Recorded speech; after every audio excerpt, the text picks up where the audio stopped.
এর আগেও ছিল, এখনো আছে এবং ভবিষ্যতেও থাকবে, এবং এটা নিয়েই চলতে হবে মানুষকে। কিন্তু এখন আবার একটু বাড়তে শুরু করেছে। এতে আতঙ্কিত হওয়ার কিছু নেই। এর তো স্পেশালি কোনো ট্রিটমেন্ট নেই, সিমটোম্যাটিক ট্রিটমেন্ট। তো এর প্রিকশনটাই সব থেকে বড় দরকার। প্রিকশন বলতে যেটা হচ্ছে ফেস মাস্ক যেটাকে ইউজ করা হয়, সার্জিক্যাল মাস্ক ইউজ করা যেতে পারে, এবং ভিড় এলাকায় অ্যাভয়েড করাটা উচিত। কিন্তু দেখা যাচ্ছে যে আমাদের এই দেশে যেরকম পপুলেশন ডেনসিটি, তাতে সম্ভব হবে না। তো সেক্ষেত্রে ফেস মাস্ক করা ভালো। আর হচ্ছে যে যদি বাড়িতে কারো জ্বর সর্দি কাশি হয়, তারা অন্তত কয়েকদিন টেস্ট যদি নাও করে আইসোলেশনে থাকা উচিত। মানে অন্তত লোকজনের কন্ট্যাক্ট যদি না যায়, সেটা সব থেকে ভালো, তাহলে স্প্রেডটা করবে না। আরেকটা জিনিস হচ্ছে যে যখনই কোনো এই সিমটম হবে, যদি তার লোকাল ফ্যাসিলিটিস যে হসপিটাল বা প্রাইমারি হেলথ সেন্টার এখন আছে, বা রুরাল হসপিটাল, সেখানে গিয়ে ডক্টরের পরামর্শ নেওয়া। আর হ্যান্ড হাইজিন মেনটেন করাটা অত্যন্ত দরকার।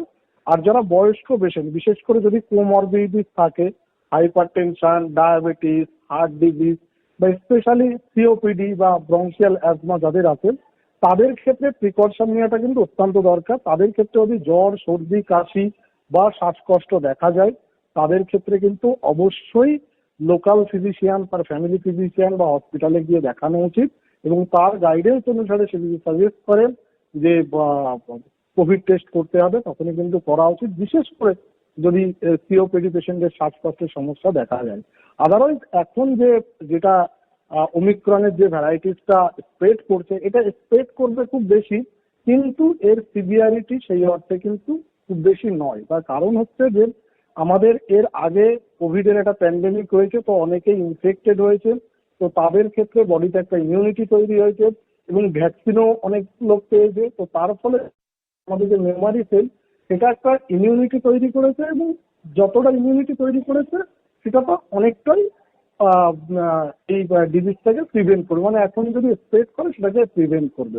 এবার বাচ্চাদের ক্ষেত্রে ভ্যাকসিন হয়নি, বা বড়দের ক্ষেত্রে যেহেতু ভ্যাকসিনটা এখন বন্ধ হয়ে গেছে, হয়তো এরপরে বুস্টার ডোজ দেওয়ার কথা গভর্নমেন্ট বা আইসিএমআর বা ওয়ার্ল্ড হেলথ অর্গানাইজেশন, যে সমস্ত ইনস্টিটিউশনাল বডিগুলো আছেন, তারা অবশ্যই এটা নিয়ে ভাবনা চিন্তা করছে বা করবে।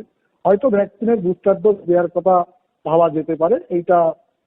এইগুলো মোটামুটি সতর্কতা অবলম্বন করা উচিত, বিশেষ করে যদি বাড়িতে কোনো কোমরবিডিটিস থাকে আর ইমিউনো কম্প্রোমাইজ পেশেন্ট থাকে। যদি তাদের কোনো সিমটম জ্বর সর্দি কাশি দেখা যায়, তাদের অবশ্যই লোকাল ডক্টরের কাছে গিয়ে পরামর্শ নেওয়া উচিত। দরকার পড়লে কোভিড টেস্ট করা উচিত, এবং বিভিন্ন জায়গায় কোভিড টেস্টের ফ্যাসিলিটিস আরো বাড়াতে হবে।